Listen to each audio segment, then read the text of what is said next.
नमस्कार, मैं जनरल शिवम गौतम। खबर आ रही है अहमद पटेल से दोबारा ईडी ने पूछताछ की है। पहली बार जब पूछताछ हुई थी करीब 8 घंटे चली थी और आज भी काफी लंबी पूछताछ हुई है अहमद पटेल के साथ में। और ये पूछताछ चल रही है 14,500 करोड़ रुपए के स्टर्लिंग बायोटेक के घोटाले को लेकर, जिसमें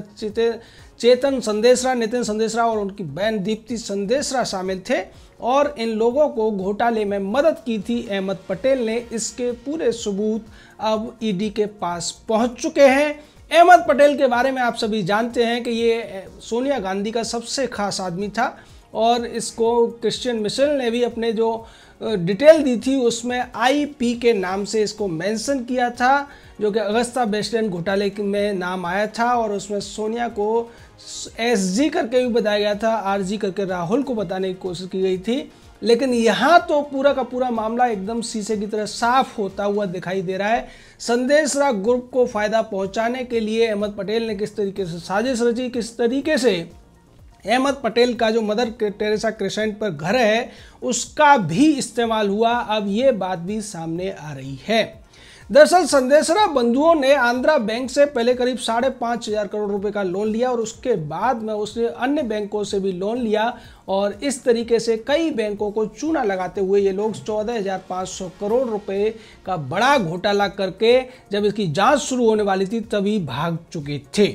बाद में जब इस कंपनी के एक पूर्व अधिकारी सुनील यादव ने एक तरीके से विसिल ब्लोअर की भूमिका निभाते हुए जानकारियां दी ईडी को, तो उसने बताया कि चेतन संदेशरा और नितिन संदेशरा के बहुत अच्छे संबंध अहमद पटेल के बेटे फैजल पटेल और उसके दामाद इरफान सिद्दीकी के साथ थे। साथ ही साथ चेतन संदेशरा और नितिन संदेशरा अपनी मीटिंग्स किया करते थे अहमद पटेल के मदर टेरेसा क्रेसेंट के जो रोड का जो घर है, और ये भी कहा करते थे कि ये हमारा हेड क्वार्टर है। साथ ही साथ सुनील यादव ने यह भी बताया था कि किस तरीके से फैजल पटेल तमाम फार्म हाउस में पार्टी किया करता था जो कि चेतन संदेशरा के हुआ करते थे, और उन पार्टियों का खर्चा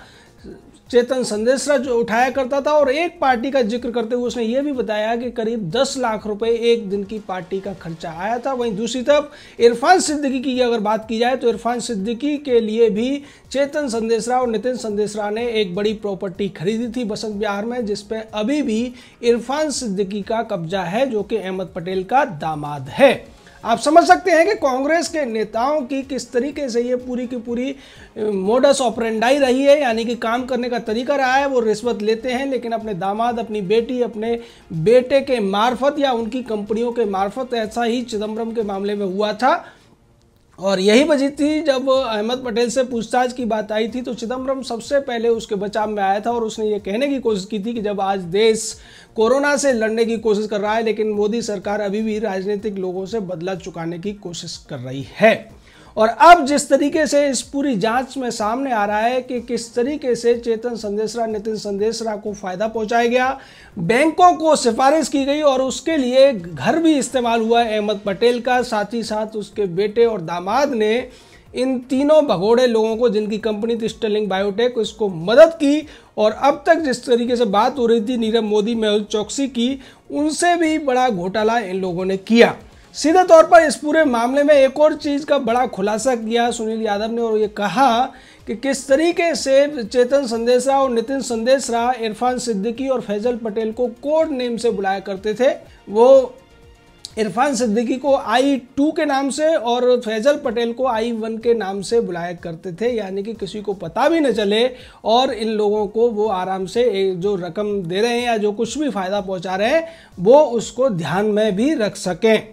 और इस तरीके से कांग्रेस का पूरा ये घोटाले का तंत्र चलता रहा जिसने 10 साल तक देश को चूना लगाया था। और पहले तो ये सोचा जा रहा था कि डी राजा जैसे लोग ही इसमें शामिल थे, लेकिन बाद में जिस तरीके से चिदम्बरम का इसमें पूरा खुलासा हुआ, आईएनएक्स मीडिया केस हो या एयरसेल मैक्सिस केस हो, और उसके बाद में अहमद पटेल के ऊपर अगस्ता वेस्टलैंड से लेकर अब स्टर्लिंग बायोटेक में जो जांच चल रही है, जो पूछताछ चल रही है, पूछताछ के लिए पहले अहमद पटेल को ईडी ने बुलाया था, लेकिन इसने अपनी उम्र का हवाला देकर ये कहा था कि अभी कोरोना की महामारी की वजह से तमाम जो गाइडलाइंस हैं उसके तहत मैं नहीं आ सकता हूं, आप बाद में पूछताछ कर लें। तो ईडी ने कह दिया था कि कोई बात नहीं, आप नहीं आ सकते, लेकिन हम आ सकते हैं आपके पास पूछताछ करने के लिए, और हम आपको बचने का कोई मौका नहीं देंगे, और आपने अगर कुछ गलत किया है तो उसके लिए आपको सजा भी दिलाकर रहेंगे। और ईडी अपनी उस बात पर पूरी तरीके से मुस्तैद नजर आ रहा है। ईडी ने पहले 8 घंटे पूछताछ की, और अब भी जिस तरीके से बयान लिया जा रहा है अहमद पटेल का,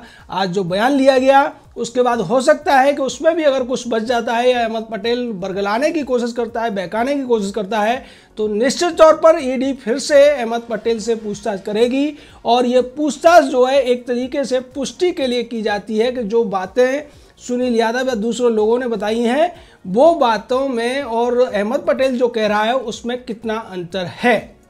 अगर बहुत ज़्यादा अंतर पाया जाता है तो बाद में ऐसे व्यक्ति को हिरासत में लेकर भी पूछताछ की जाती है, और उसके लिए फिर कोरोना का कोई बहाना नहीं चलेगा, और सोनिया गांधी का खासम खास व्यक्ति निश्चित तौर पर अंदर जाने की तरफ बढ़ेगा। और इसको लेकर अहमद पटेल का जो पीए है महाजन, उसको लेकर भी बड़ा खुलासा हुआ कि महाजन भी कई बार मीटिंग कराने में सहयोग किया करता। तो आप समझ सकते हैं कि स्टर्लिंग बायोटेक के घोटाले में अहमद पटेल किस हद तक मौजूद था और इसकी वजह से देश को कितना बड़ा नुकसान हुआ। और अभी तो जांच का विषय है, जांच चल रही है, क्योंकि इस देश में देश के प्रति सोचने वालों की कमी होती है, या फिर जो लोग पहले इन लोगों के साथ काम कर चुके हैं उन लोगों को ये चुन चुन कर ऐसे लोगों को रखा करते थे जो इनके खिलाफ गवाही न दें। लेकिन फिर भी कुछ लोग हिम्मत दिखाकर बाहर आते हैं, या फिर जांच एजेंसियां कुछ तार जोड़ने में लगी हुई हैं, जिसकी वजह से कांग्रेस पार्टी के ये खासम खास नेता सोनिया और राहुल के खासम खास नेताओं के जो कच्चे चिट्ठे हैं वो खुलकर अब सामने आने लगे हैं। और अहमद पटेल जो अपने आप को बहुत बड़ा एक सुलझा हुआ राजनीतिक बताने की कोशिश करता था, अब उसका काला चेहरा पूरी तरीके से देश के सामने आता हुआ दिखाई दे रहा है। और अहमद पटेल के साथ साथ ये जो जांच का विषय है कि जब इतने सारे घोटाले हुए तो मनमोहन सिंह जैसा अनर्थकारी व्यक्ति क्यों चुप रहा, और मनमोहन सिंह जो आज मोदी सरकार पर सवाल उठाते हैं, तमाम सेना पर सवाल उठाने की हिमाकत वो कर देते हैं, लेकिन अपने ऊपर वो नहीं देखते कि जब दूसरों पर एक उंगली उठती है तो 4 उंगलियां आपकी तरफ होती हैं। और मनमोहन सिंह आपको लेकर तो ये भी कहा गया था कि आप को रेन कोट पहनकर नहाने का हुनर हासिल है, यानी आप बारिश में भी बगैर भीगे रहने का हुनर जानते हो। और यही वजह रही कि 10 साल के घोटालों पे घोटाले होते रहे, घनघोर घोटाले होते रहे और घटाटोप घोटाले होते रहे। अगर मैं अटल बिहारी वाजपेयी की भाषा में बात करूं तो उन घटाटोप घोटालों में भी मनमोहन सिंह ये कहते रहे कि मैं ईमानदार हूं। आगे बढ़ते हैं, आगे खबर पाकिस्तान को लेकर है। पाकिस्तान में जिस तरीके से चीनी कंपनियों ने अपना कब्जा जमा लिया है और उसके बाद वो अब अपने असली रंग में भी उतर आए हैं। हालांकि पाकिस्तान और चीन की दोस्ती बहुत पुरानी है, लेकिन चीन अपनी फितरत से बाज नहीं आता, और ये बात उसने पाकिस्तान में दिखा दी है और इसकी शिकायतें अब पाकिस्तान से उठने लगी हैं। पाकिस्तान में जो चीनी कंपनियां हैं वहाँ जो कर्मचारी हैं उनको चीनी कंपनियां अब नमाज पढ़ने के लिए भी इजाज़त नहीं दे रही हैं। वो कहती हैं कि अगर काम के लिए आए हो तो काम ही करो, नमाज के लिए घर पर ही रह सकते हो। इसको लेकर दबी जुबान में पाकिस्तान में स्वर उठ रहे हैं और वो कहने की कोशिश कर रहे हैं कि हमारे लिए, चूँकि हम इस्लामी हैं इसलिए हमारे लिए नमाज पढ़ना बहुत ज़रूरी है, लेकिन उसके साथ साथ हमारे बारे में भी इन कंपनियों को सोचना चाहिए, क्योंकि वो लोग जानते हैं कि अगर वो खुलकर इसका विरोध करेंगे तो एक तो उनकी नौकरी जाएगी और दूसरे सरकारी कार्रवाई भी हो सकती है, क्योंकि पाकिस्तान की सरकार इस समय पूरी तरीके से चीन के चंगुल में है। और चीन ने जिस तरीके से पाकिस्तान को कर्जा दे रखा है, हथियार दे रखे हैं, पीओके के अंदर जिस तरीके से चीन ने CPEC बनाया है और उसके लिए भी पाकिस्तान को मोटी रकम दी गई है, इसलिए पाकिस्तान की सरकार, पाकिस्तान की सेना पूरी तरीके से चीन के इशारों पर काम करती है। लेकिन वहाँ जो लोग हैं वो इस बात को समझ रहे हैं और वो भी जानते हैं कि वहाँ अगर इसका विरोध नहीं किया गया तो पाकिस्तान पर पूरी तरीके से चीन कब्जा भी कर सकता है। और एक बड़े पत्रकार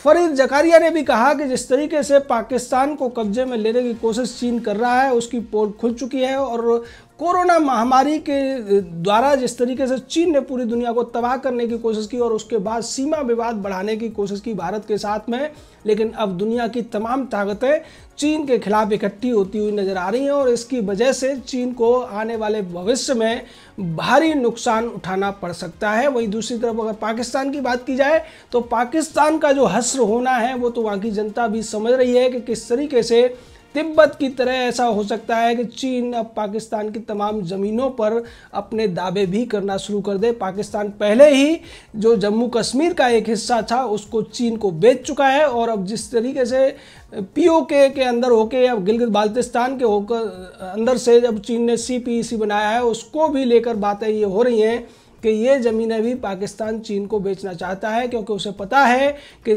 वक्त रहते अगर उसने ऐसा नहीं किया तो भारत इस पूरे हिस्से को वापस ले लेगा और अगर वो चीन को बेचकर कुछ पैसे कमा लेगा तो उसको फ़ायदा ही होगा, क्योंकि ये जो पीओके का हिस्सा है वो भारत का है और भारत इसको लेकर ही रहेगा।